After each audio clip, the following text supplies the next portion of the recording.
آپ عزیزان توجہ فرمائیں، امیر المومنین نے خلفاء کے دور میں زیادہ زندگی امیر المومنین کی خلفاء کے دور میں گزری ہے۔ 25 سال گزرے ہیں، 3 خلیفہ کی حکومت تھی۔ کیا امیر المومنین جنگ بھول گئے تھے؟ کیا امیر المومنین کی ذوالفقار کھو گئی تھی؟ کیا امیر المومنین سے خدا نخواستہ شجاعت ختم ہو گئی تھی؟ کیا امیر المومنین، وہ امیر المومنین جو بعد میں 35 سال بعد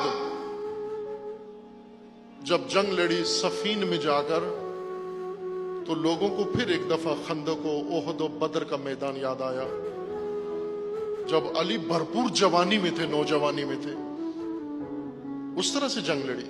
لیکن اس دوران جنگ صفین میں علی جنگجو نظر آتے ہیں، جنگ بدر میں علی جنگجو نظر آتے ہیں، جنگ احد میں علی جنگجو نظر آتے ہیں، جنگ خیبر میں علی جنگجو نظر آتے ہیں۔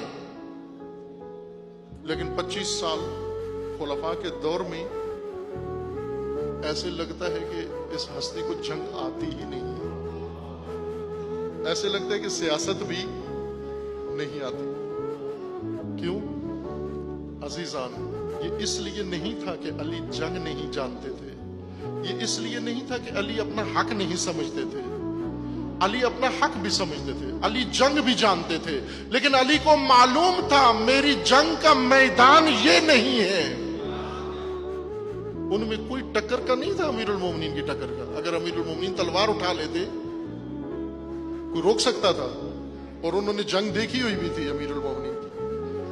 بلکہ جب امیر المومنین کو آ کر لے کر گئے، اس وقت بھی امیر المومنین نے اسلحہ نہیں اٹھایا، بلکہ زہرا کے دعا کے لیے اٹھے، ہاتھ بھی نیچے کروا دیے۔ کیوں؟ کہ یہ نہیں ہے میدان ہمارا۔ علی کو مانتے ہو نا آپ؟ علی کو مانتے ہو نا آپ؟ اگر خلفاء سے اختلاف کی بنیاد رکھ کر سب کچھ ختم کرنا ہوتا تو علی آغاز کر دیتے نا وہیں پر، علی آغاز کر دیتے وہاں پر۔ لیکن امیر المومنین نے یہ کام نہیں کیا، بلکہ جہاں خلفاء نے بلایا، ضرورت پڑی، وہاں پر حاضر ہو گئے۔ کس کو بچانے کے لیے؟ نہ اس شخصیت کو جو خلافت کے تخت پہ بیٹھا ہوا ہے، بلکہ میراث محمد کو بچانے کے لیے، اللہ کے دین کو بچانے کے لیے، قرآن کو بچانے کے لیے، امت کو بچانے کے لیے۔ یہ گمراہی ہے کہ مسلمانوں میں مسلکی دشمنی شروع کی جائے، شیعہ سنی کا دشمن، سنی شیعہ کا دشمن۔ یہ غلط ہے، یہ نہیں ہے، یہ شیعہ کی دشمنی بنتی ہی نہیں ہے، یہ نہیں بنتی۔ کیوں نہیں بنتی؟ اس لیے کہ علی اس دشمنی کو پسند نہیں کرتے، اور شیعہ علی کا پیروکار ہے۔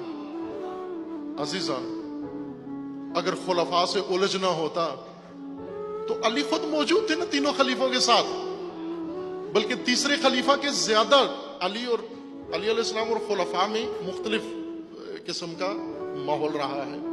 پہلے خلیفہ امیر المومنین کا زیادہ بہت احترام کرتے تھے، دوسرے خلیفہ بھی احترام کرتے تھے، عموماً خیال رکھتے تھے، لحاظ کرتے تھے، لیکن تیسرے خلیفہ نہیں کرتے تھے۔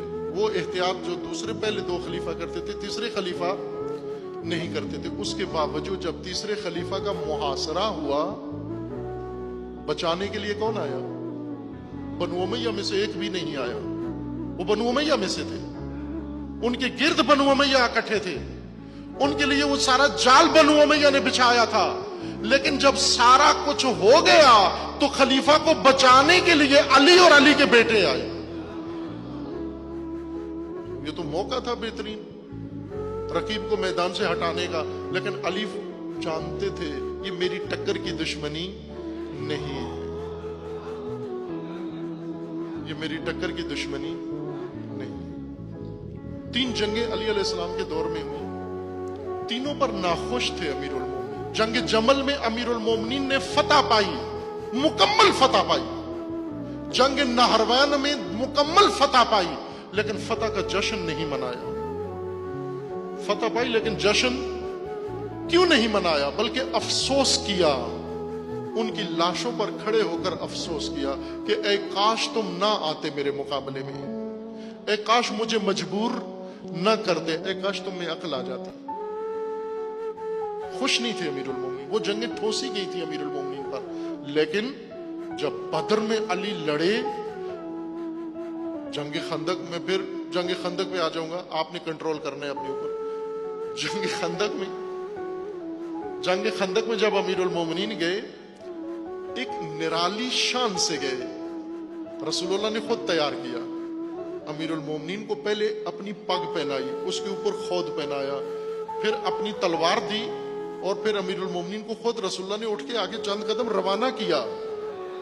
اور امیر المومنین اس دن جنگ میں جس طرح سے جا رہے تھے، جھوم جھوم کے جا رہے تھے، ایسے نہیں پہلے جاتے تھے۔ خوب جب امیر المومنین گئے تو پیچھے سے ایک شخص نے کہا کہ غرور لگتا ہے، علی کی چال میں غرور لگتا ہے۔ رسول اللہ سے عرض کیا کہ علی کی چال میں غرور لگتا ہے، اور غرور کا نتیجہ اچھا نہیں ہوتا۔ رسول اللہ نے فرمایا کہ یہ غرور نہیں ہے، یہ غرور نہیں ہے، یہ ایمان کی مستی ہے، یہ شوق شہادت ہے، یہ عشق ہے خدا کا، یہ غرور نہیں ہے۔ جھوم جھوم کے گئے۔ اب دیکھو ایک میدان جس میں امیر المومنین ابن عباس کو بھیجتے، ابن عباس جو سمجھاؤ ان کو، جا کر ان نادانوں کو سمجھاؤ میرے ساتھ جنگ نہ کریں۔ ابن عباس کے خطبہ دیا، جو علی کہہ رہے ہیں میں تمہارے ساتھ لڑنا نہیں چاہتا۔ انہوں نے کہا نہیں، ہم تو آئے ہی لڑنے کے لیے، لڑ کے ہی جائیں گے۔ پھر دوسرے کو بھیجا، سوہان ابن ساسا کو بھیجا، جو سمجھاؤ ان کو جا کر میں نہیں لڑنا چاہتا تمہارے ساتھ۔ پھر تیسرے کو بھیجا، جو انہیں کہو میں نہیں لڑنا چاہتا تمہارے ساتھ۔ پھر خود خطبہ دیا آ کر کہ میں نہیں لڑنا چاہتا تمہارے ساتھ، تم میرے دشمن نہیں ہو، تم میرے دشمن نہیں ہو۔ کیوں؟ اس لیے کہ تم کلمہ پڑھتے ہو، اس لیے کہ تم میرے رسول کے پیروکار ہو، میرے مخالف ہو، تم حق پہ نہیں ہو، بات غلط ہے تمہاری، لیکن نسبت میرے رسول سے ہے تمہاری۔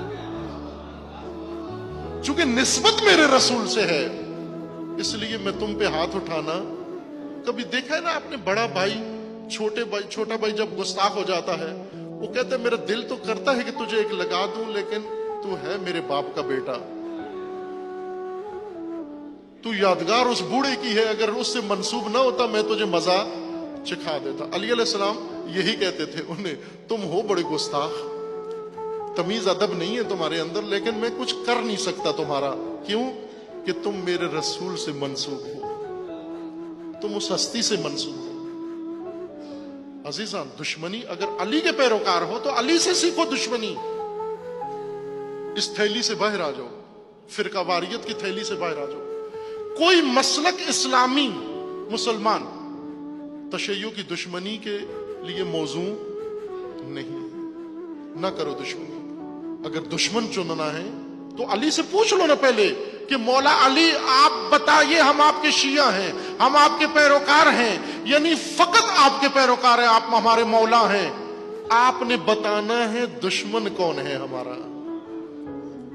اگر آپ حسینی ہو اور اگر آپ پیرو علی، شیعہ علی ہو، تو آپ پوچھو نا، امام حسین سے پوچھو دشمنی کرنی ہے کس کے ساتھ کریں، حسین آپ کو بتائیں گے کہ اگر دشمنی کرنی ہے تو طاغوت کے ساتھ کرو، دشمنی کرنی ہے تو ظالم کے ساتھ کرو، دشمنی کرنی ہے تو ستمگر کے ساتھ کرو، دشمنی کرنی ہے تو آمریت کے ساتھ کرو، دشمنی کرنی ہے اگر آپ نے تو یزیدیت کے خلاف کرو۔